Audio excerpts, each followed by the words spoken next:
Welcome, Ajax fans, to another Game Talk. Ajax 5, ADO 0. Today with me, Eyejax. I'm taking over from Juan. Yes. Hi, Eyejax. I'm taking over from Juan today. Finally. Hope you guys don't mind for this time. Eyejax, straight to the game. I mean, easy win. 5-0 was played after the first half. How did you see that game? What did you think? What did you want to talk about?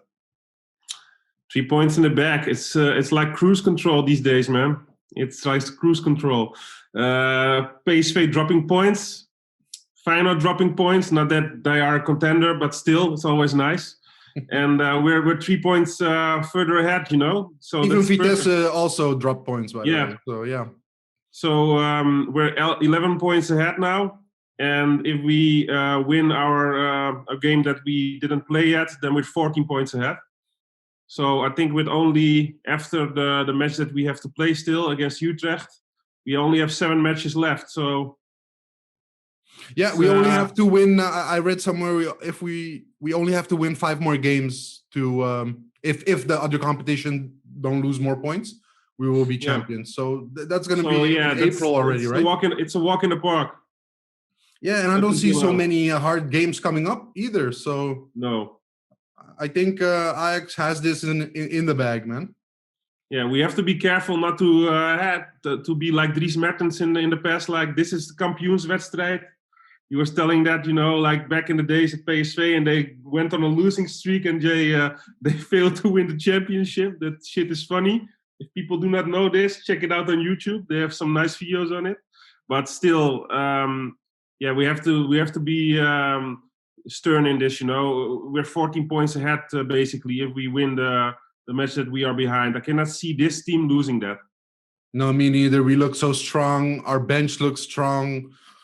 Tell me about the first half. I mean, Brobbey started the snake. Let's get that over with. So, give me your thoughts on that one. I just don't understand it. I seriously don't understand it.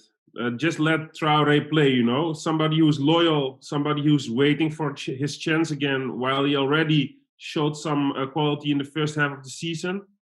And still he gives Brobbey minutes. I just don't understand this. So well, look, I'm going to be devil's advocate, Ajax, to be honest. Brobbey played a very good game, even though I'm in the same position as you. I don't like that he's playing. But he played much better coming in than Traoré, you know? Yeah, but let's be honest. Traoré played a decent match, but if Labiat and Idrissi always go for their own chances, if they just flicked the ball to him, he would have scored twice at least. So he was there in the position where he had to be unmarked. So I cannot blame him from this if everybody is being like selfish, you know? And I understand this because they get few minutes, so they want to perform and show the coach that they can do something. It was the same with Neres a while back when he didn't play that much. But still, you should always have eye for your teammates. And he could have scored twice easily. So I cannot speak about he did a worse job than Brobbey, because Brobbey got the balls and he didn't. So how you know what they say in Dutch? Apples and pears, you know? Yeah, so it's the same. No, I mean, I get that. I get that he was playing with a stronger team in the first half as well. And everybody was pressing. You saw in the first half or in the second half that they were doing, I mean, just passing around in the back, you know, like tranquilo and not really.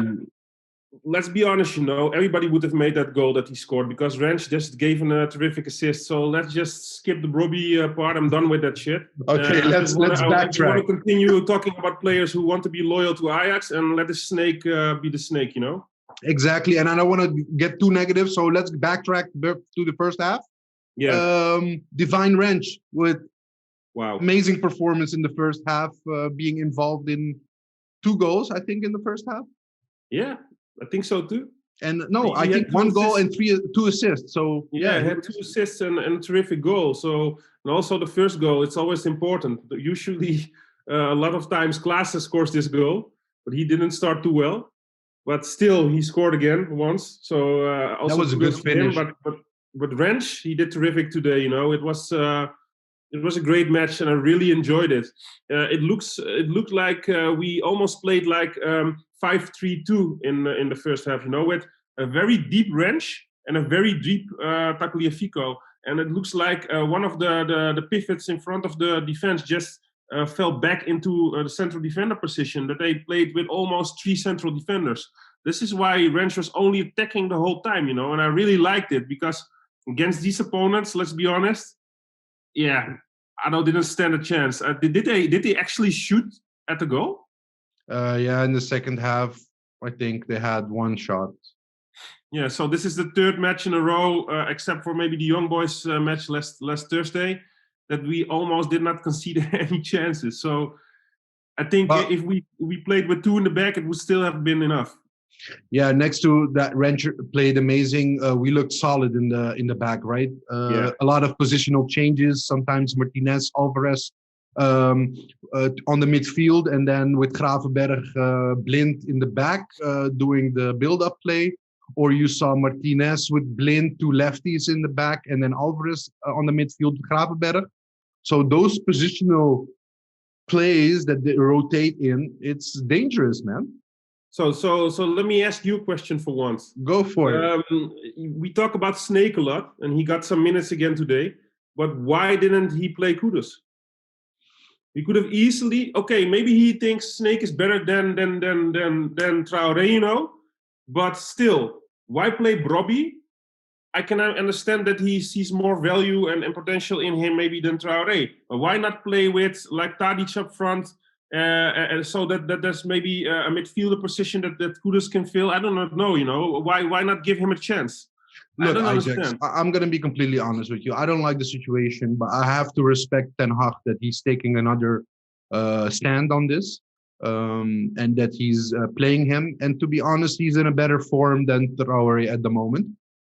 Would I have seen Traoré instead of Brobby? Yes, but that's just for long term, and I think we would have won it even if Traoré played. For the long term, it would be better for Traoré to get his minutes, and also Kudus, because I think Kudus can be very crucial in the Europa League next rounds, especially against Roma, but also in the next rounds against Manchester United maybe, or Granada. Agreed. So yeah, we have to have everybody fit, and the sooner that gets done, the better. Yeah, and Brobby, to be honest, didn't play. He played well. I hate to admit it, but Snake played well. He did. It's just because our fan standpoint, it's hard to swallow his decision. But he played a decent match, like the whole squad played a decent match. So actually, I think most of the substitute played worse than the starting players. Because the only bad grades I gave were Idrissi and Labiat, because they were selfish the whole time. I didn't like that. So, but everybody who started the game played decently. What did you think of Blind? Because to be honest, his passing and ball control, in my opinion, today were excellent. Wow. They were great. I think especially that pass at the end of the second half that he passed like 3 players. Yeah, wow, amazing! His passing is world class, and even his ball control today. Like getting, not even skipping from his feet or something. It's like on a rope. So that's really good. He's terrific. We know this about him, and maybe he's less of a liability at the midfield than he is in the defense because you still have 2 in your back if you lose the ball and you cannot recuperate, But I do not like the duo Blind and Gravenberg that much because I think they both lack a little bit of catch-up speed, You also see with Gravenberg, he's not slow, but he's not the fastest player either. You saw him back chasing a few times in the second half, and he had to run like his hardest, and he could only keep up with the player, not even chase him. So, I do like the Gravenberg-Alvarez combination better as pivots, as a balance, as a whole. And so where would you play Blind then, man? Everybody is fit. This is the problem. Playing the best team.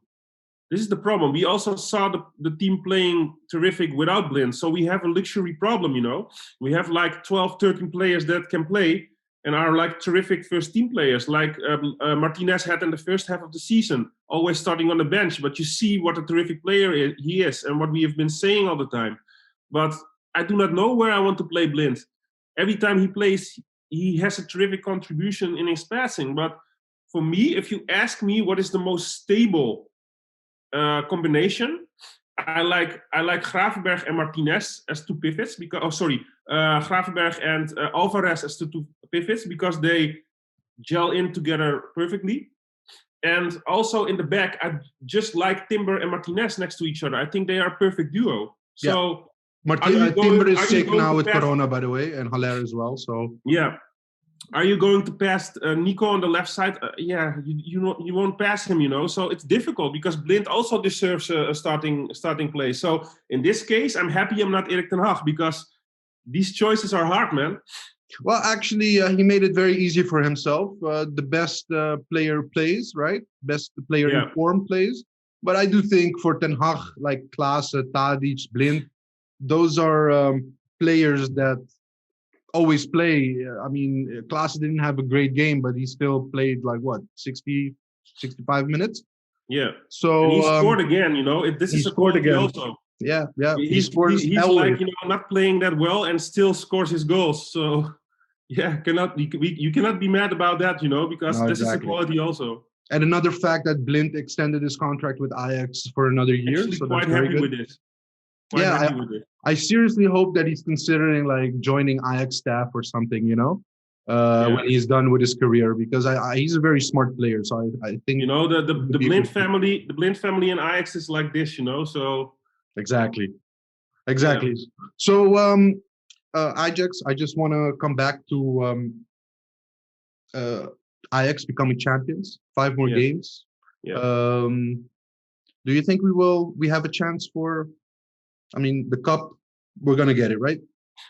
It's champions. Cup games are always difficult, You never know what will happen. You can, for instance, get a red card or something, and Vitesse has a lot to fight for, because it will be a direct qualification for Europe, while we already are qualified. So but you know the mentality at Ajax, we always want to win, right? Every match. Exactly. So in a normal situation, most definitely we will win this cup, but still, it's still a cup game. It's still a game on its own. You do not know. You cannot say now how we will be at that point of the season, because what are the injuries? Are you going to spare some players from maybe the Europa League? These are all questions you have to take into consideration.